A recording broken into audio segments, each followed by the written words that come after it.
Hello and most welcome to Heidegger 1273 already. It is progressing. I think we made a great progress in the last one, 1272.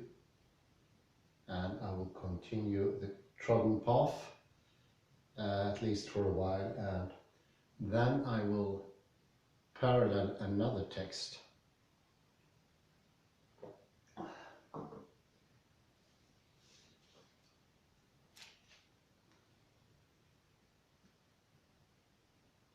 The aspect of universal history offering the most promising terrain for such a translation of speculative conception into empirical inquiry is the explanation of the initial conditions of the universe.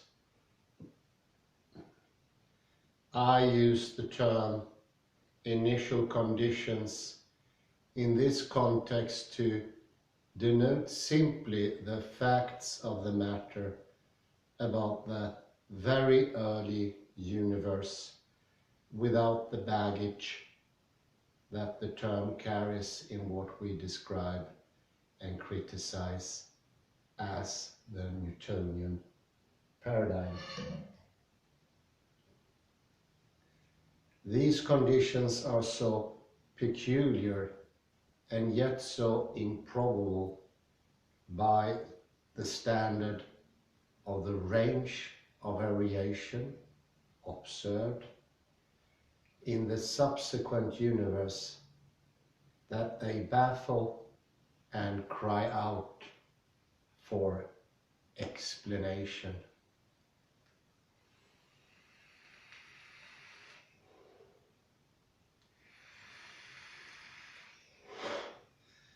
The placement of our universe among an indefinitely large or infinite multitude of other universes, motivated by the attempt to erase the massive underdetermination of prevailing theories in the contemporary particle physics, cannot dispel this sense of strangeness. On the basis of such a placement, we can imagine the cosmic dice roll many times until a universe with the initial conditions and other characteristics of our results from the many rolls. Even if we agree to enter into the spirit of such a quasi-scientific fantasy, we are not entitled to expect it to support a calculus of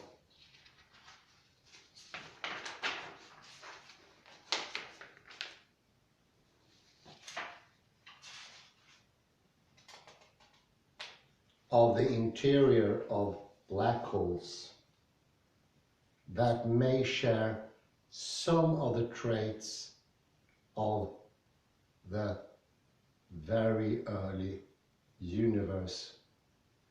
Supercondensation resulting in the breakdown of discriminate structure.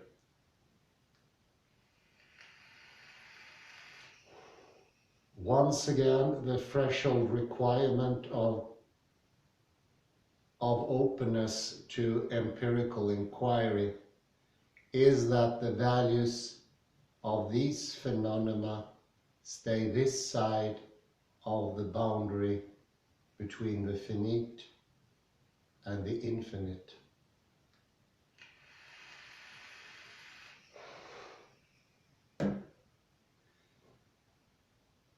The conceptual obstacles to the development of such an agenda of empirical research are numerous and formidable.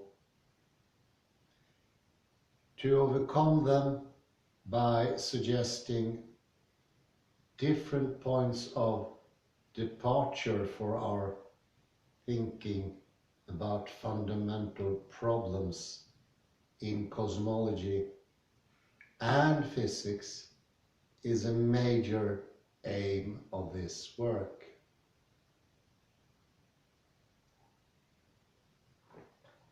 Two such obstacles deserve special attention in this context because they have a direct bearing on the elucidation of the initial conditions of the universe.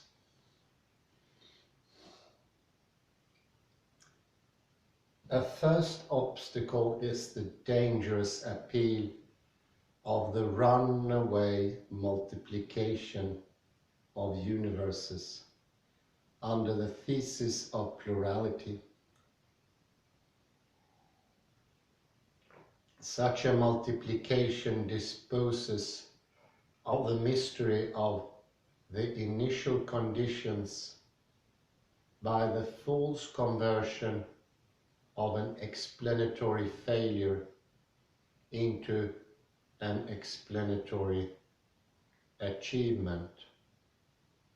Earlier and later parts of this book explore reasons to resist this temptation.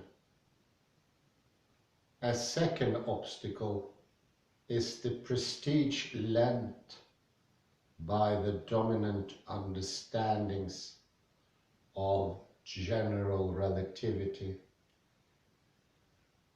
to the idea that a time eviscerating and finitude breaking singularity must lie at the beginning of the universe.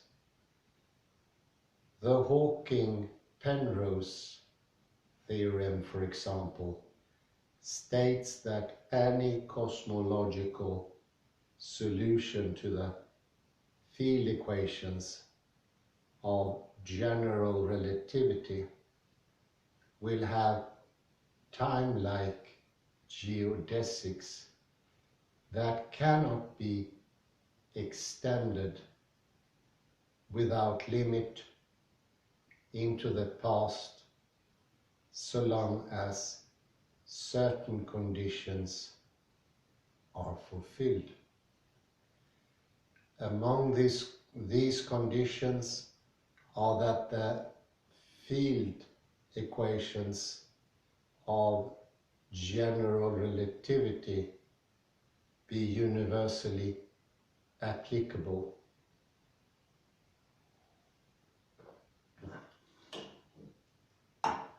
That the energy density of matter be universally positive, and that there be a space-like surface at which the universe expands, and that the solution be untainted by special symmetries restricting its range of application.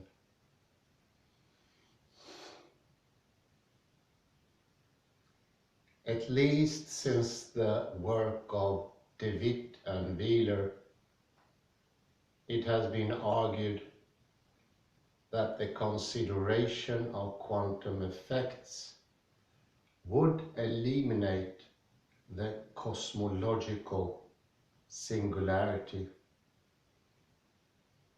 Quantum theory helps suggest the incompleteness of the singularity theorems, or of the view from which they result.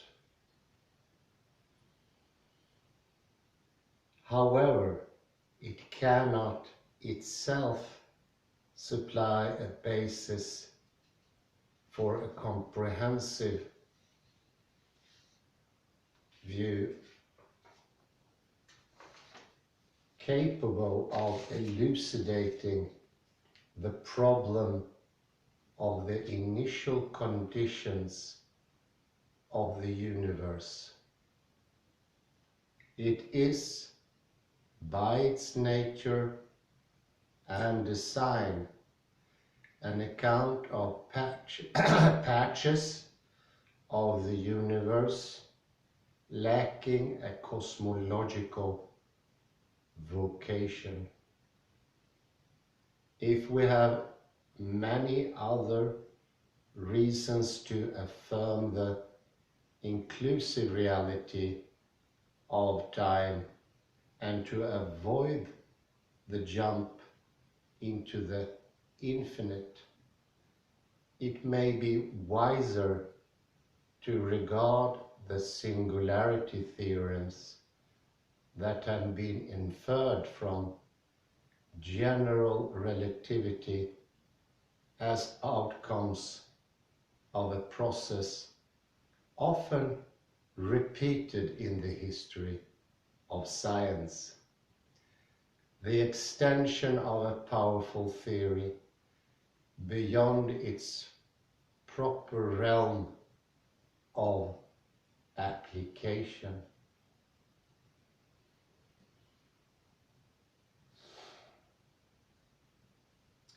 It is the fate of science that what at first appears to be a theory of unrestricted generality later turns out to be a special case,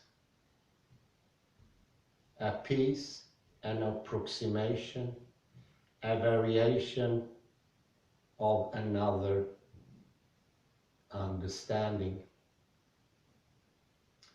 So long as we do not allow ourselves to be bewitched by our momentary and fragmentary insights, we can continue to turn enigma and failure into discovery.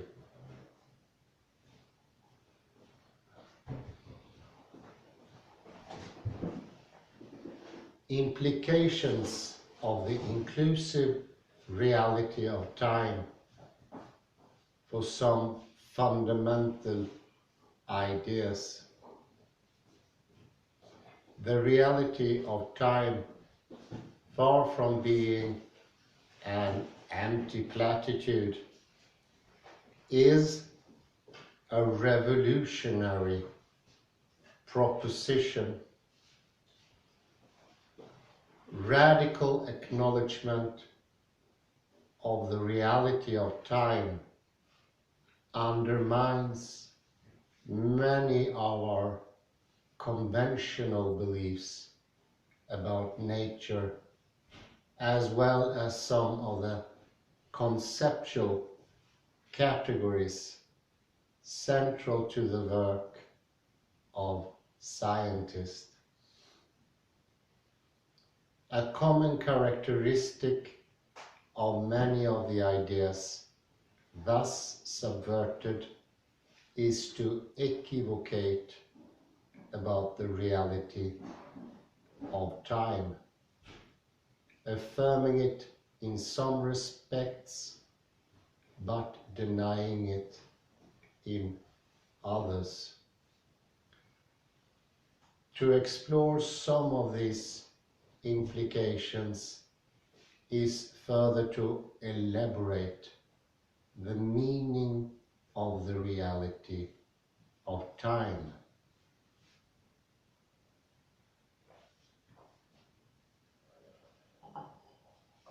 Causes and laws The second statement of the conundrum of the meta-laws suggests a sense in which our conventional ideas about causality are confused. Causal judgments presuppose the reality of time. The relation among logical or mathematical propositions does not. The relation among logical or mathematical proposition does not. Do remember this. Could be the most important clue so far. Laws of nature have been commonly understood to justify causal explanations. If time goes all the way down, or to use a metaphor less spatial, is all inclusive, the laws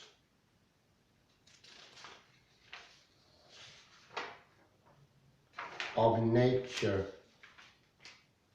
should not be understood to be outside time.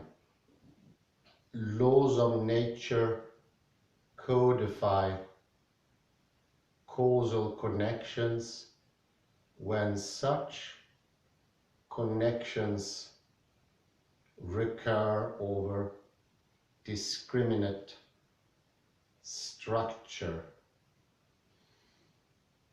as they generally do in the cool-down universe. The language of laws of nature thus has among its defining assumptions that nature appears as discriminate structure with a relatively stable but nevertheless mutable repertory of natural kinds, and that causal connections among pieces of this structure display the features of generality and recurrence. Nature often satisfies these conditions, but not always.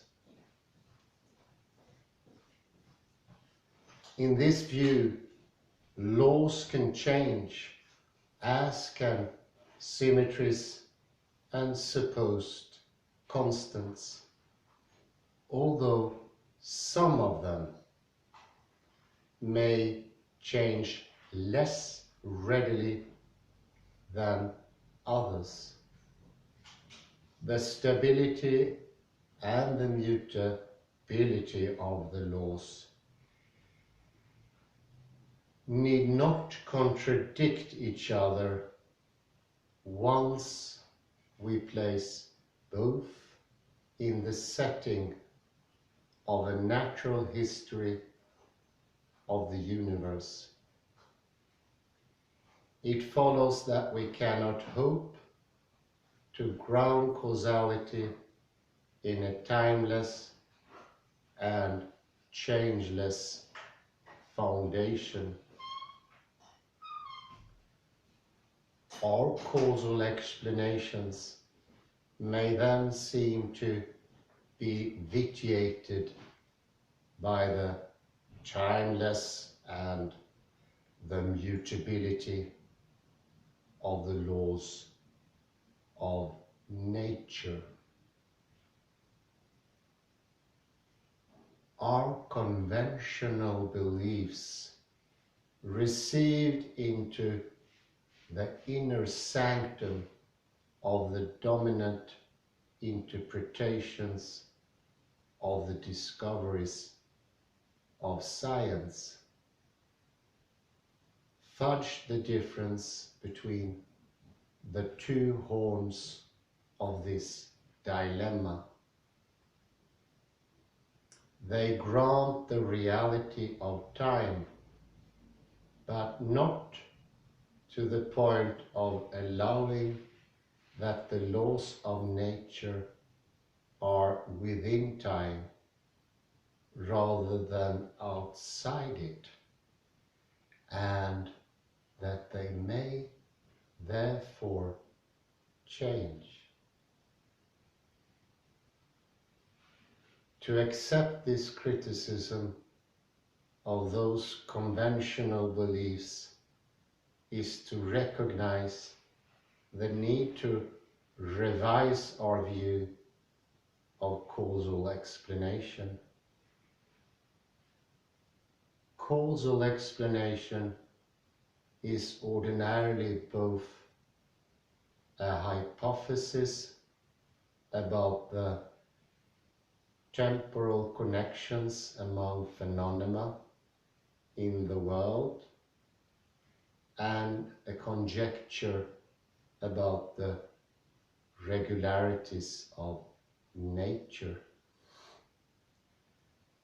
A view of the causal connections among phenomena or states of affairs as they usually occur in the cooled-down universe implies as well a view of regularities of nature that are time-bound and mutable.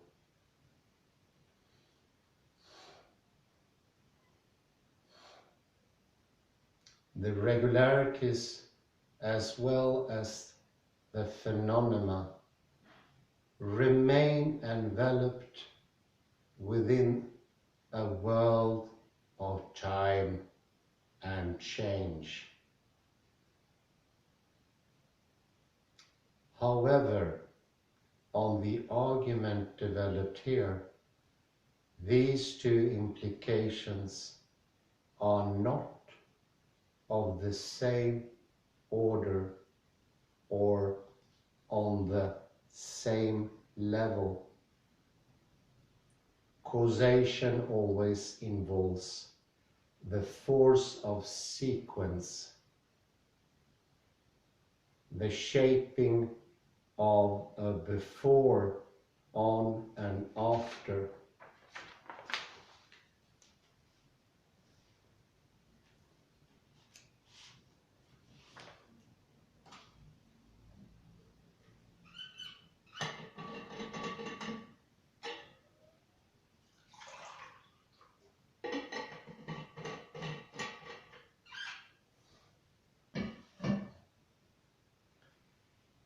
It need not always require that this shaping by sequence assume regular and recurrent form.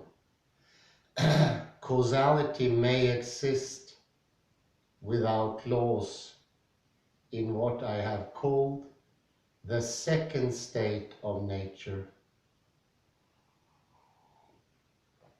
In this, as well as in extreme events in the colder, differentiated universe that exhibit feature of that second state. And insofar as causality is law-like, the laws may change together with the phenomena.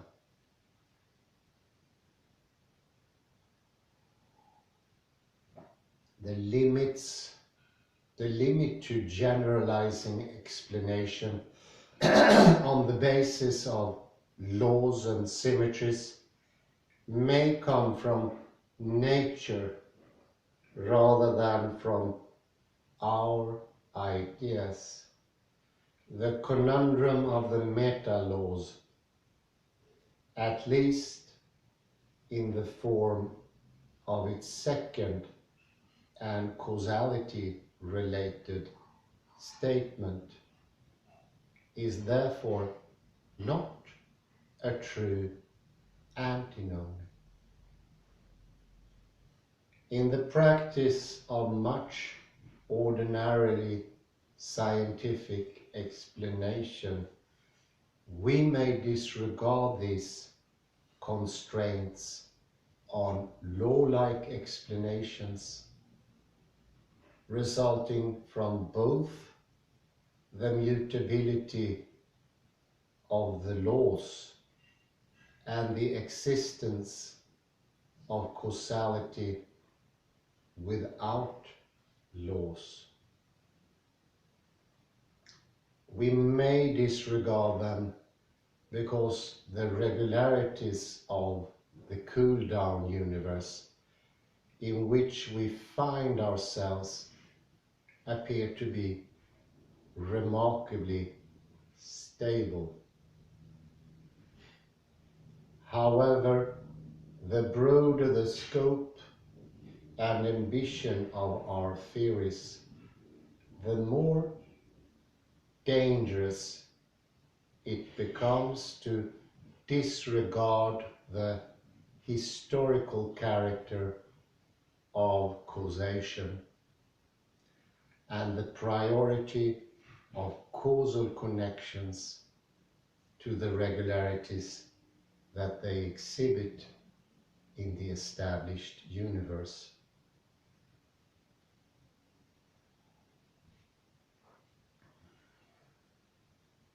Necessity and contingency.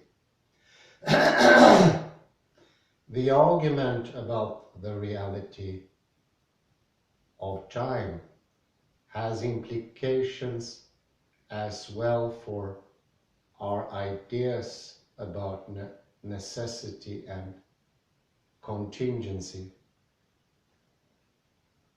Such modal categories have no fixed meaning. Their reference are the workings of nature or of society.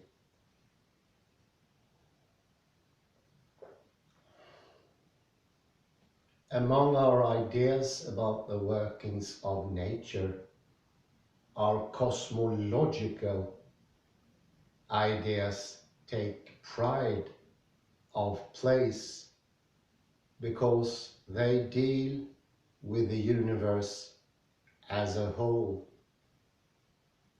In so doing, they condition the character and the measure of the necessity that we are entitled to attribute to the most necessary relations in nature. It is sometimes said that a necessary relation is one that is necessary in every possible world. What, however, if there is only one universe at a time? The view we argue to be more in accord with what science has so far discovered about nature. If the universe is indeed solitary, the concept of possible worlds can at best serve as a heuristic.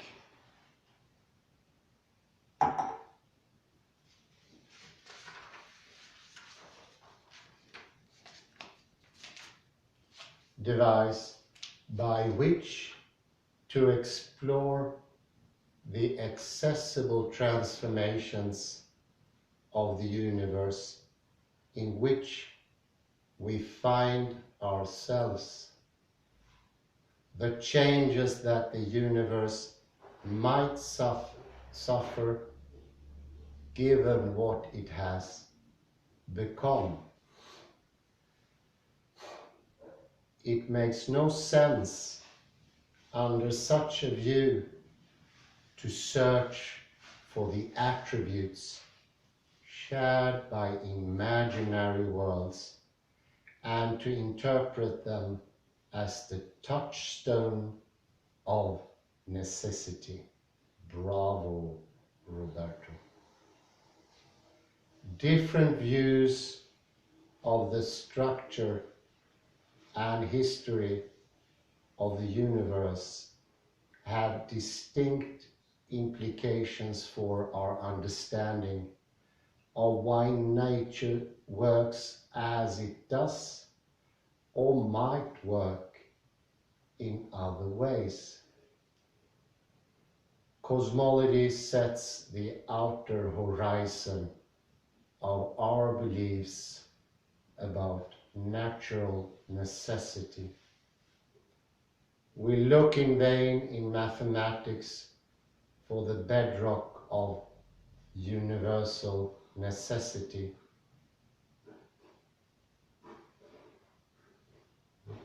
More absolute and transparent than what we can discover in nature. In mathematics, we can be sure of finding only ourselves.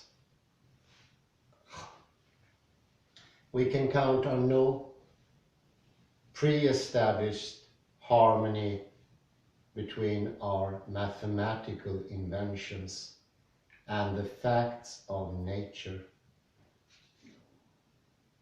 Consider, for example, the implications of a steady-state cosmology according to which the average properties of the universe never change with time. As the universe expands, if it does expand, new matter is continuously created and keeps the density of the world constant. Such a cosmology requires that features of the universe be self-propagating. At any given time, the universe can have only those properties that make constant destiny possible. A view of this type establishes a secure basis for the idea of timeless and immutable laws of nature.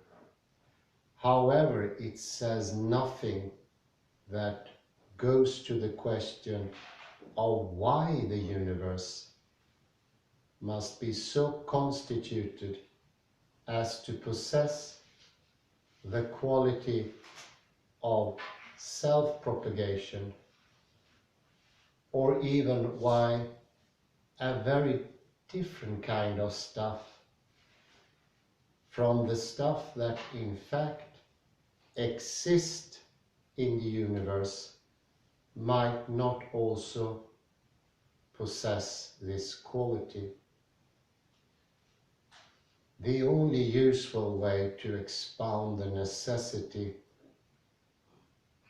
of the most necessary relations under such a view is to describe the detailed content of the view. As always, the modal categories of necessity and contingency turn out to be nothing more than shorthand incorporated by reference that what we otherwise believe about the workings of nature. The trouble is that what 20th century science discovered about the world suggests that such a cosmology is false. The present standard cosmological model represents the universe to have begun in an explosive, formative moment and to undergo a ceaseless transformation. Such an account gives us even more reason to qualify strong claims of necessity about the order and history of the world.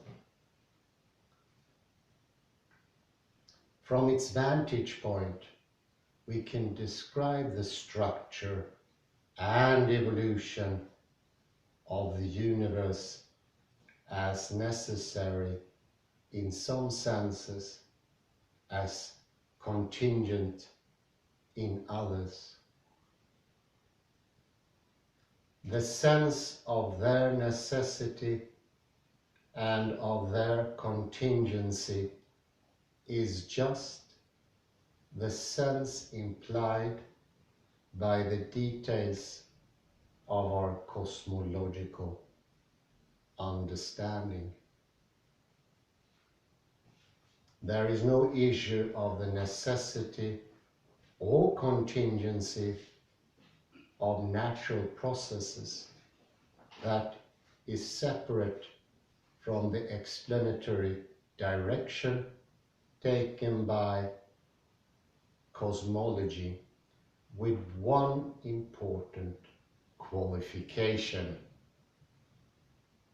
The qualification is that cosmology can cast no light on the presupposition that are codified in what I earlier described as a proto-ontology, that there be something rather than nothing, that there be more than one uniform thing or state of affairs, and that the plurality of things or states of affairs be constituted by a web of relations, among them defining what they are. The primary form of such connection is causality.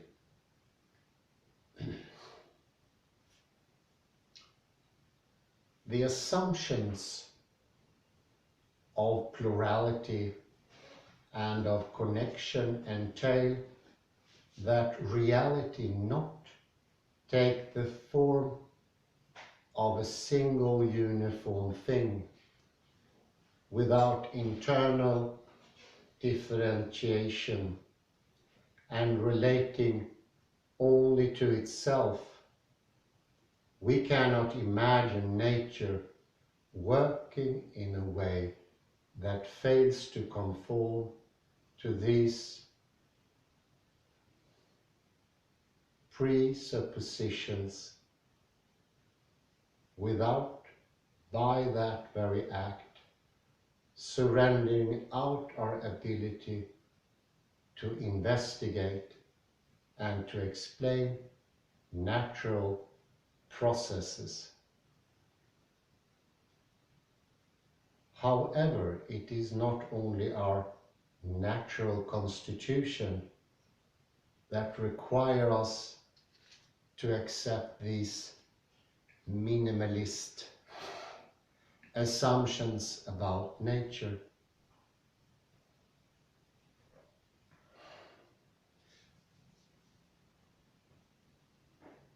Both science and pre-scientific experience confirm them.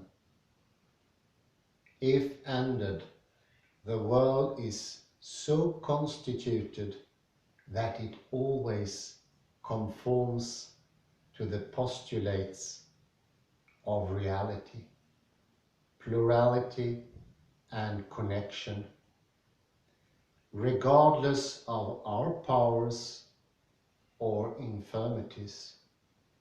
It is, for all we know, factitious that nature is so constituted it might have been arranged differently, although given our constitution, we might then be unable to understand it, even if we were able to exist. By describing conformity to these postulates as factitious rather than as contingent, I mean to avoid implicit reference to the conceptions of contingency. Any conception of contingency or necessity is parasitic.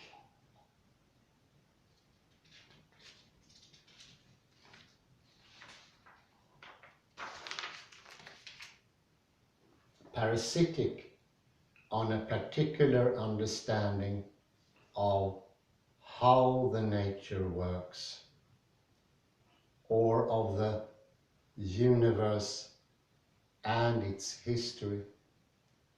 What we call necessary relations are just the relations that are most entrenched, at least susceptible to change, in such an understanding.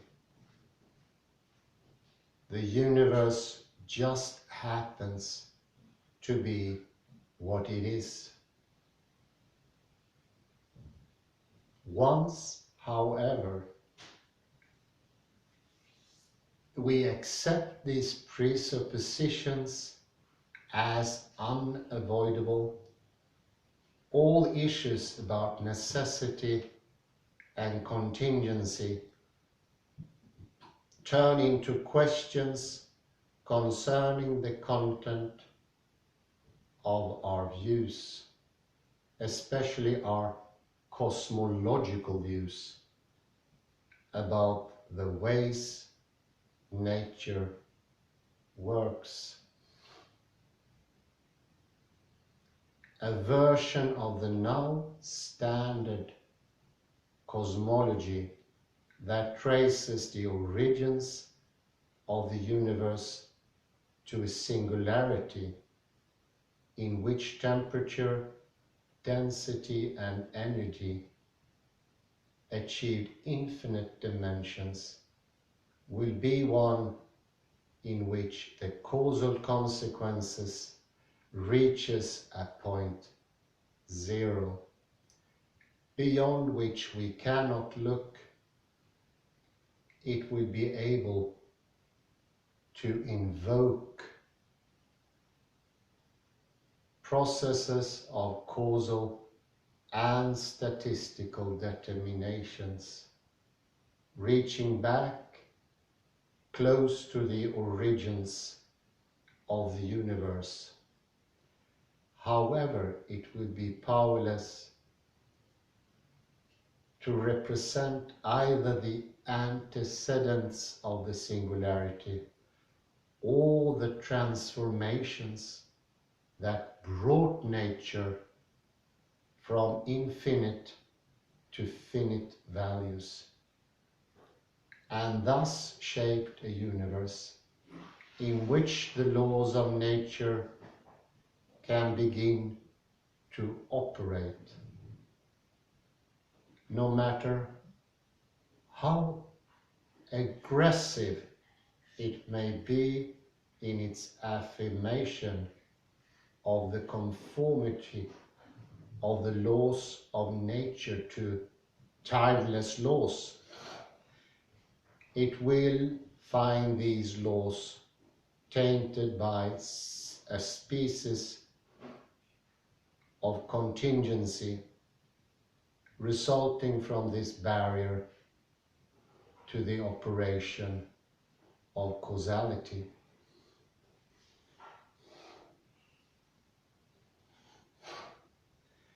Causality, however, is much more fundamental to science than is the conceit of timeless laws.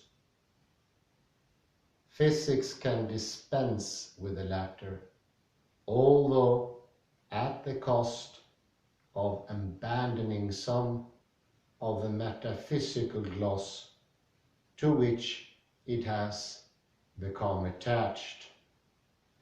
It cannot dispense with the former. Consider a cosmology that represents the very early universe as never having left the realm of finite values and as therefore open to a causal connection with the preceding universe or with an earlier state of the present universe. The development of such a cosmology requires a reinterpretation of what we already know about the history of the universe and motivates a distinctive research agenda. It demands that we reject the second cosmological fallacy. We must expand our vision of how nature can work by admitting that some of the ways in which it works allow neither for fixed distinctions among elementary constituents of nature, nor for a contrast between laws and phenomena.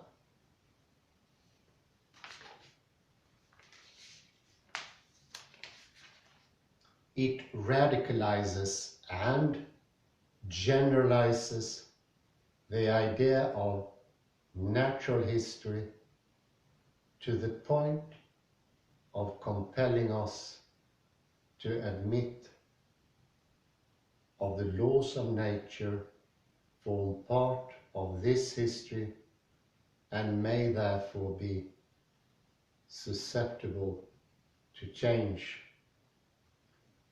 It leads to a view of mathematical reasoning that denies to mathematics the privilege of ensuring an inside track to the representation of reality, obviously. In all these ways, it requires radical deconstruction and reconstruction of many of our cherished beliefs about the nature and science.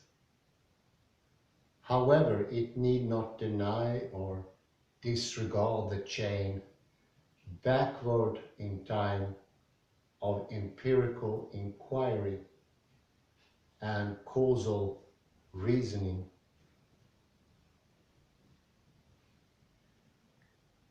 Such cosmology gives a central role to continuous change in a universe that is better called factitious than radically contingent.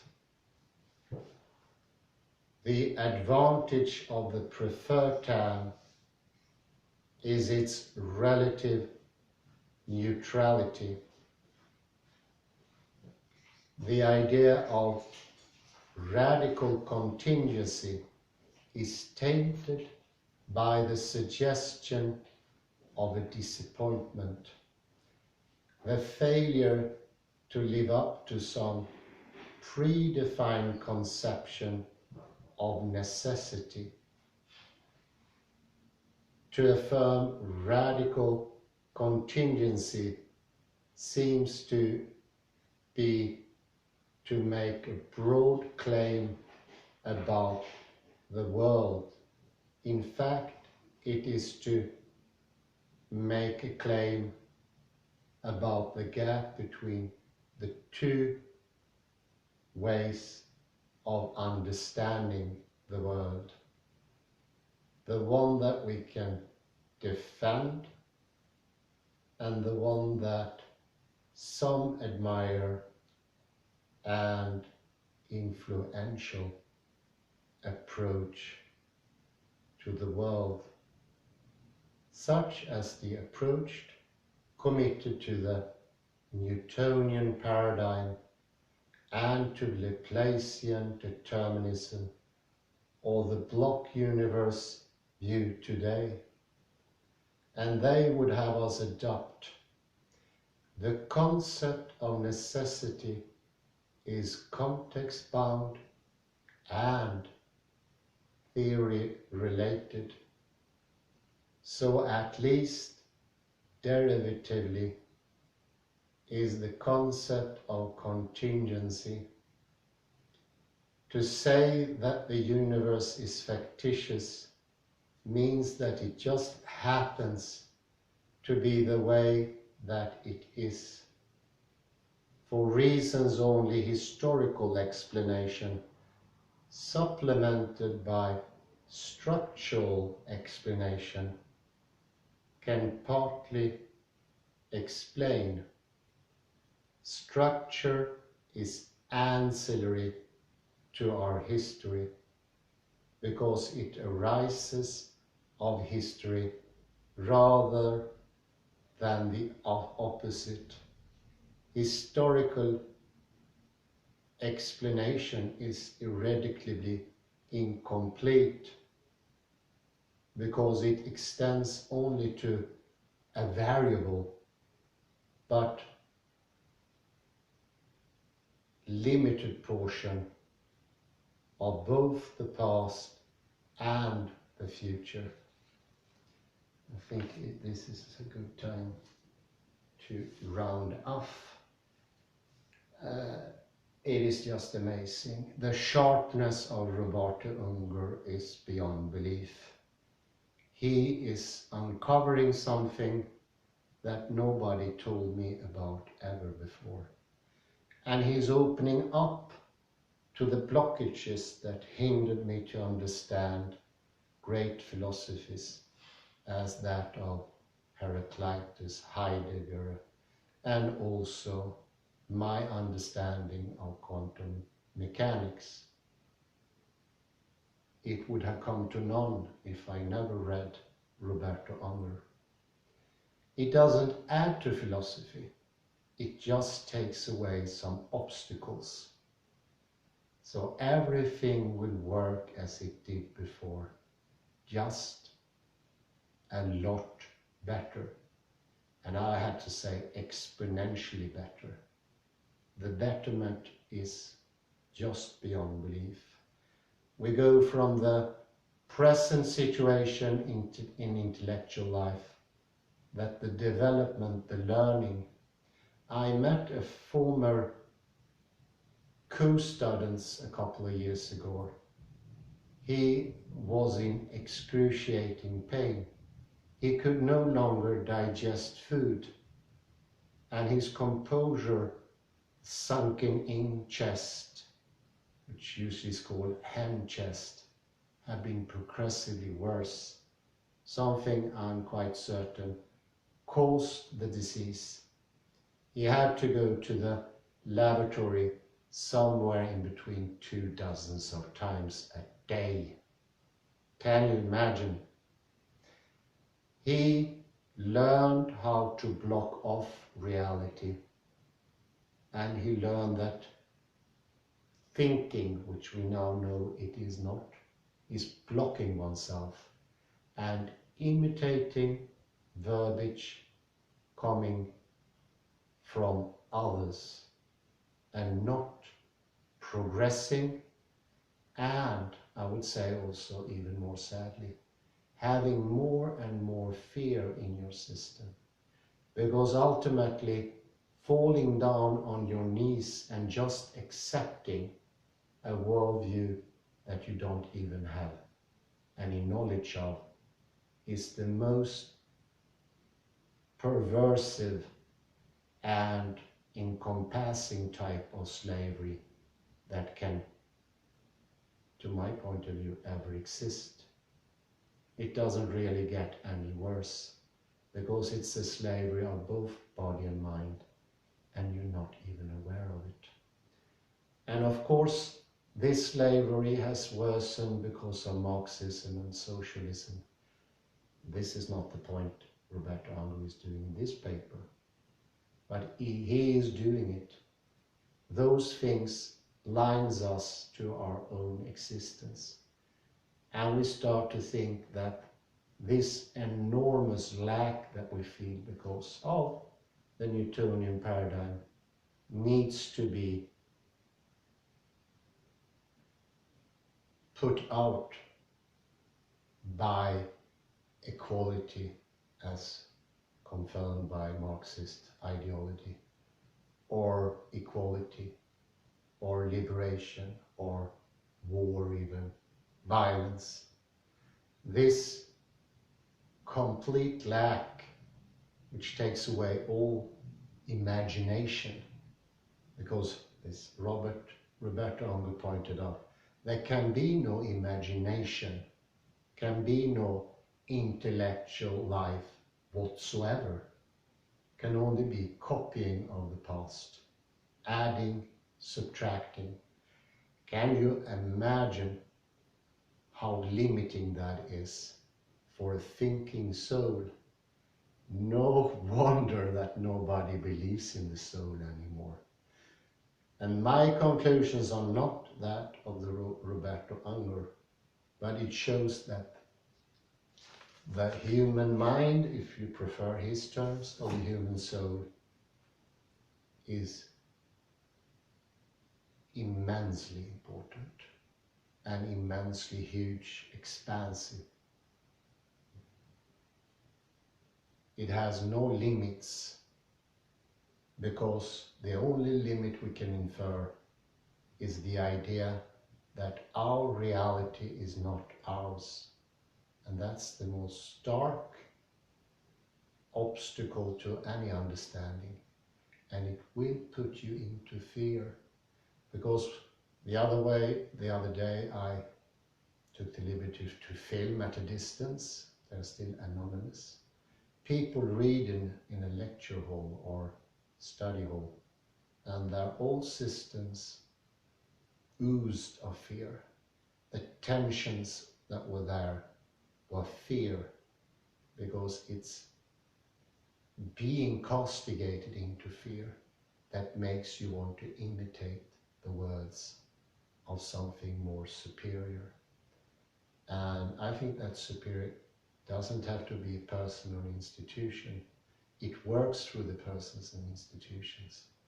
But this is the God that Unger put it so clearly, of the rationalists. They use the Christian concept of God and they make it the unchanging, immutable laws. And these laws have replaced God, or are the same as God, acting from the outside, but it is not the loving God of religion. No, This God doesn't take any enemies.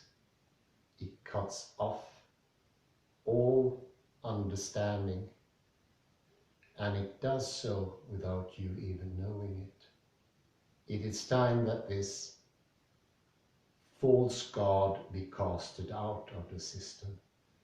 And we have given him names before: Panopticon, Homunculus, the starter, the initial conditions, or the demiurge, are all evildoers in the way.